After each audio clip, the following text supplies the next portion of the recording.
রায়গঞ্জে হিন্দু সুরক্ষা বাহিনীর বিক্ষোভ মিছিল 24 এপ্রিল বৃহস্পতিবার বিকেল 5টা নাগাদ রায়গঞ্জের শিলিগুড়ি মোড় থেকে হিন্দু সুরক্ষা বাহিনীর উদ্যোগে একটি বিক্ষোভ মিছিল অনুষ্ঠিত হয়। কাশ্মীরে ও দেশের বিভিন্ন প্রান্তে হিন্দু সম্প্রদায়ের উপর নির্যাতন, হত্যাকাণ্ড, বাড়িঘর ভাঙচুর এবং লুটপাটের ঘটনার প্রতিবাদে এই মিছিলের আয়োজন করা হয়। মিছিলে অংশগ্রহণ করেন রায়গঞ্জ এবং পার্শ্ববর্তী এলাকার বহু দেশপ্রেমিক নাগরিক। আয়োজক পক্ষের দাবি, এই কর্মসূচি কোনো রাজনৈতিক উদ্দেশ্য প্রণোদিত নয়, এটি সম্পূর্ণভাবে হিন্দুদের অধিকার ও দেশের নিরাপত্তা সুরক্ষার দাবি জানিয়ে সংগঠিত। মিছিলে ভারতীয় জাতীয় পতাকা ও জয় শ্রীরাম ধ্বনিতে রায়গঞ্জ মুখরিত হয়ে ওঠে। পথ পরিক্রমার সময় বিক্ষোভকারীরা পাকিস্তানের জাতীয় পতাকার প্রতীকী প্রতিলিপি পদদলিত ও দাহ করেন। শিলিগুড়ি মোড় থেকে মিছিলটি শুরু হয়ে বিদ্রোহী মোড়ে গিয়ে শেষ হয়। প্রশাসনের তরফ থেকে নিরাপত্তার জন্য মোতায়েন ছিল বিশাল পুলিশ বাহিনী। কোনো অপ্রীতিকর ঘটনা ছাড়াই কর্মসূচি সম্পন্ন হয় বলে জানা গেছে। প্রশাসনের তরফ থেকে নিরাপত্তার জন্য মোতায়েন ছিল বিশাল পুলিশ বাহিনী। কোনো অপ্রীতিকর ঘটনা ছাড়াই কর্মসূচি সম্পন্ন হয় বলে জানা গেছে।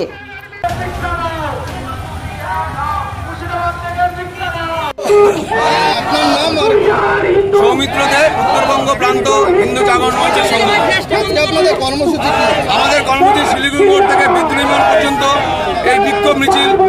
আমরা জানি বিগত দুদিন আগে যেভাবে নৃশংসভাবে আমাদের হিন্দুদের আইডেন্টিফাই করে এই জেহাদি মুসলমানরা হত্যা করেছে, তাদের প্রতিবাদে আমরা এই মিছিলের মাধ্যমে আমরা ভারতবর্ষের প্রধানমন্ত্রীকে জানাতে চাই যে এই পাকিস্তান নামক যে একটা জেহাদি শক্তি আছে, সেই শক্তিকে পৃথিবীর মানচিত্র থেকে মুছে দেওয়া হোক। কারণ এই জেহাদি, এই পাকিস্তান নামক দেশটি বিভিন্নভাবে আইএসআই, লস্করে তৈবা বিভিন্ন সংগঠনের মাধ্যমে আমাদের শান্ত ভারতবর্ষকে মাঝে মাঝে অশান্তি করে তুলছে। পৃথিবীর দুটি মাত্র দেশ এই জেহাদির দ্বারা অশান্ত হয়, একটি ইসরায়েল, আরেকটি আমাদের ভারতবর্ষ। তাই এই প্রতিবাদ মিছিলের মাধ্যমে আমরা ভারতবর্ষের প্রধানমন্ত্রীকে জানাতে চাই এই পাকিস্তান নামক দেশটি যেন 2-1 দিনের মধ্যে সার্জিক্যাল স্ট্রাইক হোক, বিভিন্নভাবে যাতে পৃথিবীর মানচিত্র থেকে মুছে দেওয়া হয়। একদম, কারণ এই দেশটি যতদিন বাঁচে থাকবে ততদিন আমরা শান্তিতে থাকতে পারবো। কারণ হিন্দুদের আর হোমল্যান্ড বলে কিছু নেই, এই ভারতবর্ষের একমাত্র হোমল্যান্ড। আপনারা দেখেন যাদেরকে হত্যা করেছে তাদেরকে আগে হিন্দু নামে আইডেন্টিফাই করেছে, তারপরে তাদেরকে গুলি করে হত্যা করেছে। রাজ্য জুড়েও তো এই একদম রাজ্য জুড়ে জানেন, মুর্শিদাবাদ, মালদা, যেখানে যেখানে মুসলমান আছে, যেখানে যেখানে ওরা আছে, সেখানে সেখানে ওরা দ্বিতীয় হোমল্যান্ড পাকিস্তান তৈরি করার চেষ্টা করছে। একজন সে কলকাতার মহানাগরিক ববি হাকিম, সে কি করে বলে যে কলকাতা মিনি পাকিস্তান? তার মানে যেখানে যারা সংখ্যাগরিষ্ঠ হবে সেখানে আরেকটা করে দেশ তৈরি করার চেষ্টা করবে। সবচেয়ে খারাপ কাজ করেছে যে আমাদের কংগ্রেস নামক সরকার ছিল, জাতির নামে দেশ ভাগ করে গেছে, মুসলমান হিসাবে দেশ দিয়েছে, তারপরেও আজকে আমরা ভারতবর্ষ শান্তিময় থাকতে পারবো না কেন? এটাই আমাদের এই প্রতিবাদ মিছিল দিয়ে প্রস্তুত সবার কাছে।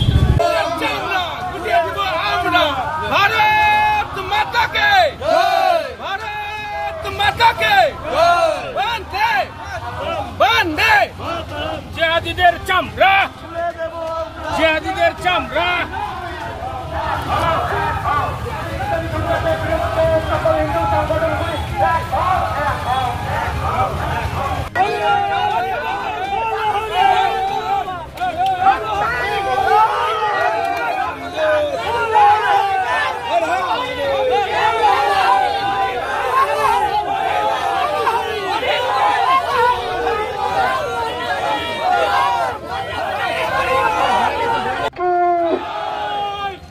भारत माता की जय जय श्री राम, जय श्री राम। भारत माता की हिंदुस्तान जिंदाबाद, जिंदाबाद, जिंदाबाद, पाकिस्तान मुर्दाबाद, मुर्दाबाद, मुर्दाबाद। রায়গঞ্জ থেকে ব্রিকেশ বর্মন ও সঞ্জীব সাহার রিপোর্ট, খাস খবর আজ।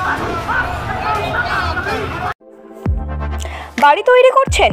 নো টেনশন, এখন মোবাইলের মাধ্যমে ইট, বালি, পাথর, রড ও অন্যান্য নির্মাণ সামগ্রী অর্ডার করুন আমাদের ওয়েবসাইট www.buildingmart.co.in থেকে, আর পেয়ে যান আপনার বাড়ির দরজায়। বন্ধুগণ, আর দোকানে দোকানে ঘোরার প্রয়োজন নেই, মালপত্র নষ্ট হওয়ার ঝামেলাও নেই। মাত্র 1 ক্লিকে ইনস্ট্যান্ট উন্নত মানের নির্মাণ সামগ্রী পেয়ে যান আপনার বাড়িতে।